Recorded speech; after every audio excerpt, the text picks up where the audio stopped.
राधे राधे दोस्तों, आप सभी का बहुत बहुत स्वागत है। आज की कथा में हम ये जानेंगे कि श्याम सुंदर का किस तरीके से बरसाना में वास हुआ। एक बार बरसाने में एक ब्रिजवासी के बेटे की शादी हुई, तो ब्रिजवासी ने सबको बुलाया पर राधा रानी को बुलाना भूल गई। उसको शादी से पहले याद था, लेकिन शादी के टाइम पर बुलाना भूल गई। जब शादी हो गई, बहू आ गई घर पर, तब उसको याद आया, हाय राधा रानी को तो बुलाना भूल गई। तब जो राधा रानी के पास गई और बोली, राधा रानी माफ कर दो, आपको बुलाना तो भूल ही गई मैं।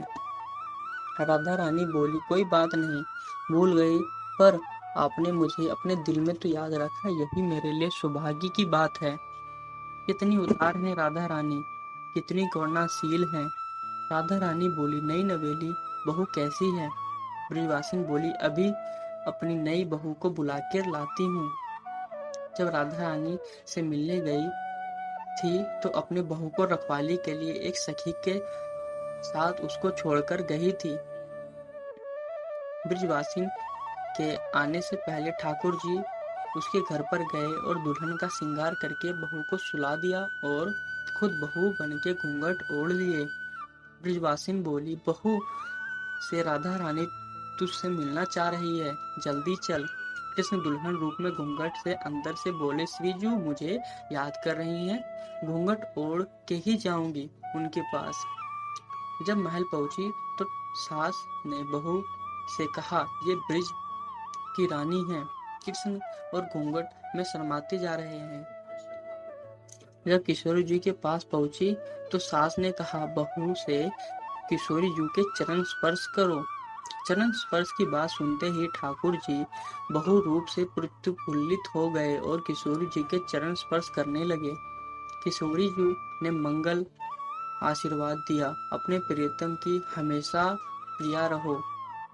बहुत आशीर्वाद देकर निहाल कर दिया बहू को। फिर सखी के हाथों बहुत से सुंदर मणि मोती गहने मेहंदी 16 श्रृंगार नए वस्त्र मंगवाए और दुल्हन के मुख दिखाई के लिए दिए और दुल्हन से कहा, ये तुम्हारा उपहार है, अब अपना मुख दिखाओ। दुल्हन ने घूंघट में से सर को हिला के मना कर दिया। सारी सखियां मंजरियां विस्मृति हो गईं और कैसे दुल्हन है जो किशोरी जी को आज्ञा का पालन नहीं करती। राधा रानी फिर विनती करती हैं, अपने मुख को दिखाओ, हम बहुत आभार होंगे नई दुल्हन के मुख देखने को। बहू ने और जोर से सर हिलाकर मना कर दिया। सास बोली, बड़ी बदतमीज है दुल्हन, राधा रानी की बात नहीं मानती। राधा रानी बोली, मुख दिखाई का उपहार कम लग रहा है तो बोलो। बहू ने फिर जोर से मना कर दिया, सर हिला के। सास ने बहू को समझाया पर बहू नहीं मानी मुख दिखाने को। राधा रानी बोली, मेरे से प्रसादी अलंकरण भी ले लो और जो चाहो मांग लो, पर मुख दिखा दो। बहू ने मना कर दिया। सास को गुस्सा आने लगा। राधा रानी बोली, बहू से कोई तकलीफ हो तो मुझे बता दो। सचरी बोली, बड़ी हठी है दुल्हन। राधा रानी की अधीरता बढ़ती जा रही थी। अपने गले का हार भी दे दिया पर बहू नहीं मानी। राधा रानी बोली, बहू से मैं तुझे अपने साथ ही रख लूंगी, पर मुझे दिखा दे एक बार अपना मुख। ये सुनते ही श्याम सुंदर पुलकित हो गए। आज तो राधा रानी की कृपा ही हो गई, उन्होंने बरसाना का वास ही दे दिया, वो भी निज महल में, जहां मैं नित गुहार लगाता हूँ अपने प्रियतम प्रिया से। राधा रानी जी वचन दे दिया तो अपने निज महल में ही रख लूंगी, बस एक बार अपना मुख दिखा दे। राधा रानी की अधीरता बढ़ती ही जा रही थी। राधा रानी जी ने देखा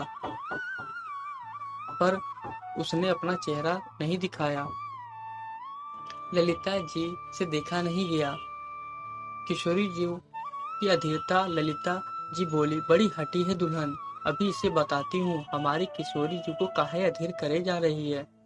दुल्हन के पास जाके बोली, जब किशोरी जी तुझको परम आशीर्वाद दे दिया, तुझे अपने साथ रख लूंगी। ऐसे सौभाग्य तो हमें भी कभी कभी मिलता है, और तू आभार प्रकट करने की जगह ऐतराज कर रही है। इतनी बड़ी कृपा तुझको समझ में नहीं आती? चल दिखा अपना मुख किशोरी जी को।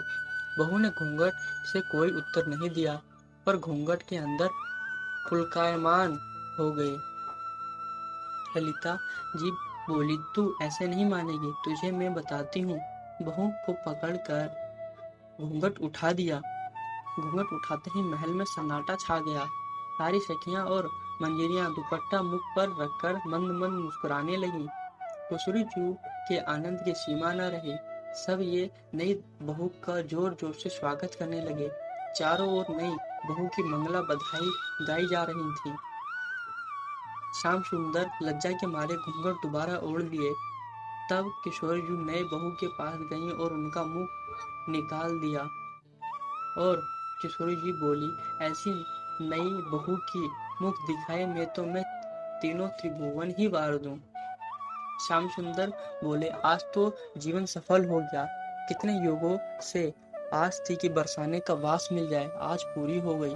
कृपा देखो, किशोरी वास भी बरसाने में कहाँ दिया, निज महल में, निज संग। लाडली जी बोली, आज मैं हम अपने नई बहू हमारे लाल जी के साथ निज महल में नित विराजे, जो आज भी विराजमान हैं। लालजू पर कृपा करने वाली लाडली जू की जय हो। लालजू को बरसाना वास देने वाली की जय हो। हमारी जीवन धन लाडली की जय हो। जय जय श्री राधे।